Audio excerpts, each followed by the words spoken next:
Good morning class 12। देखिए ये next video आपका है। इससे पहले मैंने आपको स्विचिंग टेक्निक के बारे में बताया था। उस स्विचिंग टेक्निक को मैंने इतना ज़्यादा एक्सप्लेन इसीलिए किया था क्योंकि वो चैप्टर बहुत इंपॉर्टेंट है। उसमें तीनों में डिफरेंस पूछता है फिगर के साथ। तो अगर वो आप लोग उसको थोड़ा एक दो बार और देख लीजिएगा, उसको अच्छे से समझ लीजिएगा क्योंकि उससे 3 मार्क्स का या 2 मार्क्स का एक क्वेश्चन आ सकता है। नेक्स्ट जो मैंने नोट्स दिए हैं उसका भी एक टॉपिक है ट्रांसमिशन मीडियम। तो ट्रांसमिशन मीडियम का मतलब ये है कि वो मीडियम जिनकी हेल्प से हम लोग डेटा ट्रांसमिशन करते हैं या फिर इंटरनेट को एक्सेस करते हैं। तो मेनली ये इंटरनेट से रिलेटेड ही है कि इंटरनेट का यूज़ करने के लिए हमें कौन कौन से ट्रांसमिशन का मीडियम का यूज़ करना चाहिए। उसमें कुछ वायर्ड होते हैं और कुछ वायरलेस होते हैं। ठीक है, इसमें एक ब्लूटूथ भी इंट्रोड्यूस करना है, वो मैंने भूल गया, इसमें इंट्रोड्यूस कर लेंगे। तो सबसे पहले आपका आता है ट्विस्टेड पेयर। ठीक है, ब्लूटूथ भी एक पार्ट है।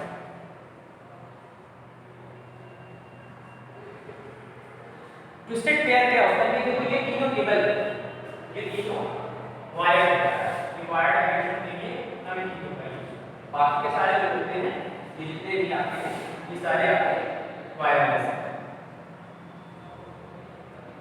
ठीक है, ये वाले भी, ये वाले, ये सारे कनेक्शन बिल्डअप में यूज किए जाते हैं। जब वायर्ड कनेक्शन बिल्डअप कर जब हमको वायर के थ्रू नेटवर्किंग करनी है तो उसके लिए हम लोग इन तीनों का यूज़ करते हैं। ट्विस्टेड पेयर केबल का, कोएक्सियल केबल का या फिर फाइबर ऑप्टिक्स का। ये तीनों वायर्ड के थ्रू हम लोग इंटरनेट कनेक्ट करते हैं। लेकिन अगर हमको इंटरनेट कनेक्शन वायरलेस सिस्टम के थ्रू करना है तो उसमें हम ब्लूटूथ का यूज़ कर सकते हैं, रेडियो वेव का यूज़ कर सकते हैं, इंफ्रारेड का यूज़ कर सकते हैं, माइक्रोवेव का यूज़ कर सकते हैं और सैटेलाइट लिंक का यूज़ कर सकते हैं। ठीक है, रेडियो वेव तो चलो अलग चीज़ हो जाती है। तो ये वायरलेस सिस्टम में आते हैं, ये मतलब वायर्ड कोई सिस्टम नहीं है। तो पहले वायर्ड की बात करते हैं कि वायर्ड सिस्टम में क्या क्या होता है। जो ट्विस्टेड पेयर केबल होती है, ये वाली जो केबल है ट्विस्टेड पेयर केबल, ठीक है, नॉर्मली जो लैब में आपने देखा है कि लैब में जो ब्लैक कलर का बॉक्स रखा हो उससे जो आपका इंटरनेट कनेक्शन है तो उसमें जो केबल लगी होती है वो ये ट्विस्टेड पेयर केबल होती है। ठीक है, तो अगर ये मेन इंटरनेट लाइन में इसका उतना यूज़ नहीं करते हैं। देखो पहले के टाइम पर जब इंटरनेट नया नया स्टार्ट हुआ था इंडिया में, तब बाकी के नीचे की दोनों केबल्स जो थी वो नहीं यूज़ होती, तब ये ट्विस्टेड पेयर केबल्स का ही यूज़ किया जाता था क्योंकि ये दोनों तब डेवलप नहीं थी या इंडिया में उस समय थी, अवेलेबल नहीं थी। Twisted pair cable internet connection के लिए अच्छी होती है, लेकिन इसके साथ प्रॉब्लम क्या होती है कि ये अब लॉन्ग डिस्टेंस हो, लॉन्ग डिस्टेंस के केस में ये काम नहीं करती है। अगर बहुत दूर दूर तक इन केबल्स को बिछाया जाए तो इंटरनेट एक्सेस उतनी अच्छी नहीं होती है। तो पहले के टाइम पर भी जो लोग घर में इंटरनेट कनेक्शन लेते थे तो उसमें भी स्पीड बहुत स्लो आती थी और बहुत ज़्यादा अच्छी नहीं होती थी। तो एक तो स्पीड वहीं से स्लो आती थी, सर्वर से जहाँ से आती थी वहीं से स्लो आती थी। दूसरी, केबल का भी इम्पैक्ट होता है, केबल का इम्पैक्ट होने की वजह से भी वो प्रॉब्लम करता है कि केबल उतनी अच्छी ना होने की वजह से भी इंटरनेट कनेक्शन उतने अच्छे से रन नहीं कर पाता है। धीरे धीरे इनका यूज़ अब उतना ज़्यादा नहीं होता है, मेन लाइन में नहीं होता है, अलग से जो लाइन निकालनी होती है, अलग से इंटरनेट कनेक्शन देना होता है तो उसको यूज़ कर लेते हैं। उसके बाद आती है हमारी कोएक्सियल केबल।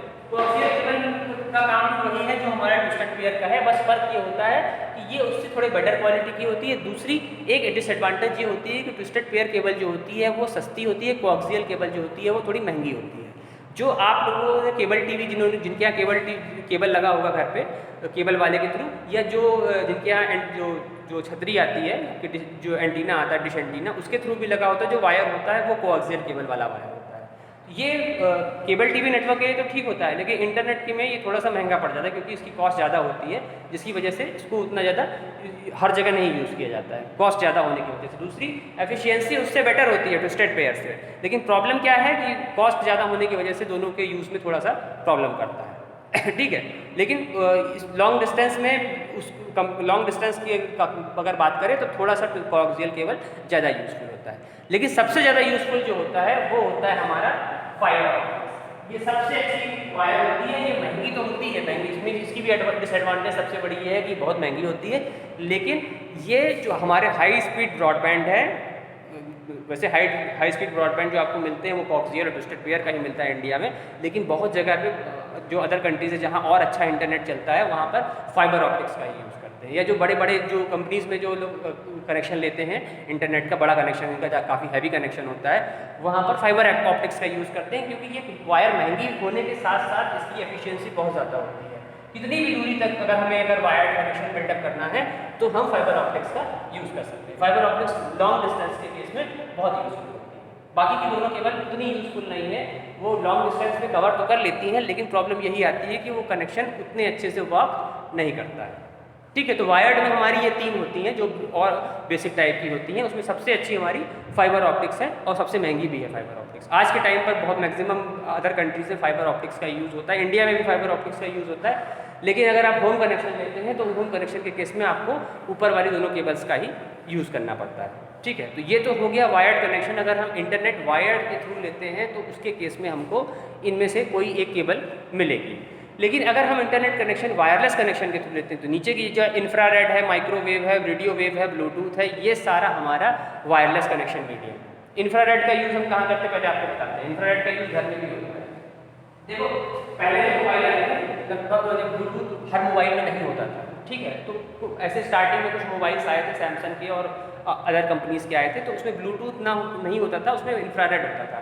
तो जैसे जो ब्लूटूथ का वर्किंग थी वही इंफ्रारेड की वर्किंग थी कि इंफ्रारेड का यूज़ करके हम लोग डेटा शेयर कर सकते थे। लेकिन इंफ्रारेड बहुत दिन पॉपुलर नहीं हो पाया, एक दो साल तक वो चला, क्योंकि बाद में ब्लूटूथ का यूज़ बढ़ गया तो इंफ्रारेड जो डिवाइसेस में से गायब हो गया। लेकिन कई सारे मोबाइल ऐसे आए थे जिनमें ब्लूटूथ नहीं होता था, इंफ्रारेड का यूज़ करते थे। बेसिक मोबाइल जो पहले होते थे सब में ब्लूटूथ नहीं था।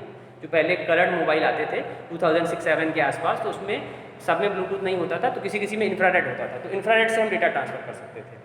किसी से भी कोई मोबाइल, अगर 2 मोबाइल हैं दोनों में इंफ्रारेड है तो वो सेम समझो ब्लूटूथ की ही एक अर्ली वर्जन है उसका, ब्लूटूथ उसका एडवांस वर्जन है। इंफ्रारेड का यूज़ घर में हम लोग करते हैं। जो रिमोट कंट्रोल टीवी में हम लोग यूज़ करते हैं या सेट टॉप बॉक्स के साथ जो रिमोट कंट्रोल मिलता है, तो वो जो कनेक्शन बिल्डअप होता है जब आप रिमोट का बटन दबाते हो उसके बाद सेट टॉप बॉक्स जो सिग्नल रिसीव करता है वो हमारा इंफ्रारेड से, ठीक है, वहाँ पर जो वेव्स काम करती है वो इंफ्रारेड है।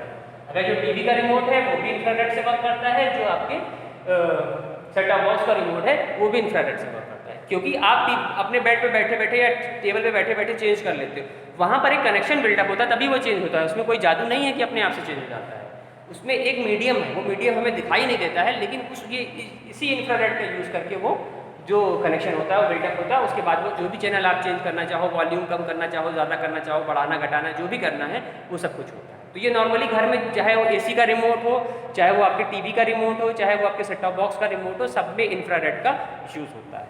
ये बाकी मोबाइल फ़ोन्स में अब इसका यूज़ खत्म हो गया है। मोबाइल फ़ोन में ब्लूटूथ से अच्छी बेटर टेक्नोलॉजी आ गई है ब्लूटूथ, तो इंफ्रारेड वहाँ से हटा दिया गया है।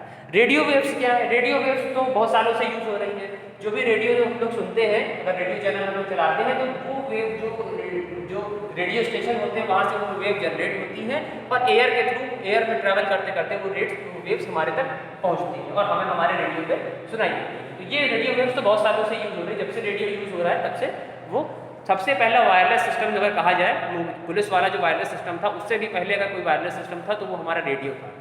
रेडियो में क्या था? रेडियो में पावर के लिए सेल का यूज़ करते थे या फिर करंट का यूज़ करते थे, लेकिन वो जो सॉन्ग सुनाई देते हैं, जो कमेंट्री सुनाई देती है, जो भी लोग बोल रहे हैं सुनाई देता है, वो वेव्स के थ्रू आता है। वो वही रेडियो वेव्स हैं जिनके थ्रू ट्रैवल करके आता है।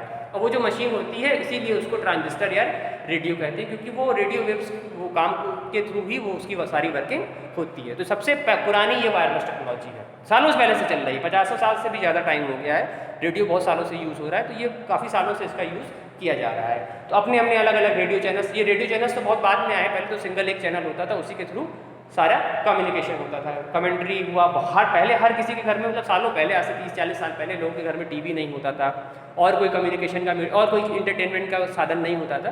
तो उस समय जो चाहे कमेंट्री सुननी हो, चाहे गाने सुनने हो, जो भी सुनने हो, तो उसके लिए रेडियो का यूज़ करते थे। तो वो रेडियो वेव्स की वजह से उस मशीन का नाम रेडियो पड़ा। ठीक है, माइक्रोवेव्स क्या होती है? ये माइक्रोवेव्स का मतलब वो माइक्रोवेव ओवन से नहीं है। वो माइक्रोवेव ओवन जो होता है या बिजली जो हमारा माइक्रोवेव होता है, उसमें उन वेव्स का यूज़ करके वो खाने को गर्म करते हैं, इसीलिए उसका नाम माइक्रोवेव रखा गया है। वो तो एक मशीन है, लेकिन ये माइक्रोवेव्स का यूज़ और भी जगह पे होता है। इंटरनेट कनेक्शन में भी माइक्रोवेव्स का यूज़ होता है। जो वायरलेस, अगर आप लोग घर में इंटरनेट कनेक्शन लेते हो, आप चाहते हो कि मोबाइल में और लैपटॉप में यूज़ करें, वायर्ड ना हो, वायरलेस हो, तो वहाँ पर वो जो मॉडेम मिलता है वो हमें रेडियो वेव्स के थ्रू ही हमें इंटरनेट प्रोवाइड कराता है। वहाँ पर हमको वायर से कनेक्ट नहीं करना पड़ता है। वो मॉडेम जो होता है वो रेडियो वेव्स भेजता है, माइक्रोवेव्स भेजता है। उन्हीं रेडियो वेव्स नहीं भेजता, माइक्रोवेव्स भेजता है। तो उन्हीं माइक्रोवेव्स के थ्रू वो कनेक्शन बिल्डअप होता है। ठीक है। तो वो मॉडेम भी हमें इसलिए वो वायरलेस सिस्टम के थ्रू होता है। तो उसमें वाईफाई डिवाइस होनी चाहिए आपके लैपटॉप में, आपके मोबाइल में, जिसके थ्रू आप लोग कनेक्ट हो जाते हैं, ठीक है। और ये वेव्स होती हैं जो उस वाईफाई डिवाइस से हमारा कनेक्शन बनाती हैं। ब्लूटूथ आप सब लोगों ने यूज़ किया है। ब्लूटूथ हमारा वो मीडियम है जिसमें हम लोग दो मोबाइल या दो या लैपटॉप अगर हम कनेक्ट करना चाहें तो हम डायरेक्टली एक छोटा कनेक्शन बिल्डअप कर सकते हैं, ठीक है। तो ब्लूटूथ सभी लोगों ने यूज़ किया है। तो ब्लूटूथ बहुत ज़्यादा पुराना नहीं है, लगभग 10-12 साल पूरा पहले से यूज़ होना शुरू हुआ है। तो उसमें हम अगर हम पहले भी मोबाइल को हम लोग आज के टाइम में अगर मोबाइल को कनेक्ट करना चाहें लैपटॉप से तो हम वायर का यूज़ करके जो चार्जिंग वाला मोबाइल चार्ज करने के लिए जो वायर मिलता है उसका यूज़ करके भी उसको कनेक्ट कर सकते हैं। दूसरा, अगर दो मोबाइल को हमें ऐसे इंडिविजुअली कनेक्ट करना है तो हम ब्लूटूथ का यूज़ करके भी उसको कनेक्ट करते हैं। तो ब्लूटूथ भी हमारी एक डिवाइस कैसे हो सकती है, डिवाइस होती है जिसकी वजह से वो कनेक्शन बन जाता है। अगर जैसे लैब में जो कंप्यूटर रखे हुए हैं उनमें हम नहीं यूज़ कर सकते, उनके कंप्यूटर्स के अंदर ब्लूटूथ नहीं होता है। उसके लिए हमको अलग से डिवाइस लेनी पड़ेगी, अलग से ब्लूटूथ डिवाइस उस पर कनेक्ट करेंगे तब जाकर वो कनेक्ट हो पाएगा। लेकिन लैपटॉप्स में नॉर्मली वो अवेलेबल होता है, या वाईफाई या ब्लूटूथ जो भी हो तो उससे हम कनेक्ट कर दो तो डायरेक्टली वो कनेक्शन बिल्डअप हो जाता है। तो नॉर्मली ब्लूटूथ का यूज़ हम लोग होता है कि इंटरनेट कनेक्ट करने के लिए तो नहीं करते हैं, मेनली डेटा ट्रांसफ़र करने के लिए यूज़ करते हैं। इंटरनेट कनेक्शन करने के लिए तो हम लोग को ज़्यादातर वाईफाई और हॉटस्पॉट की ज़रूरत होती है, ठीक है। हॉटस्पॉट ऑन कर दिया, वाईफाई ऑन कर दिया, उसके बाद जिसका भी डेटा चुराना है, लेना है, यूज़ करना है वो हम इजीली यूज़ कर सकते हैं।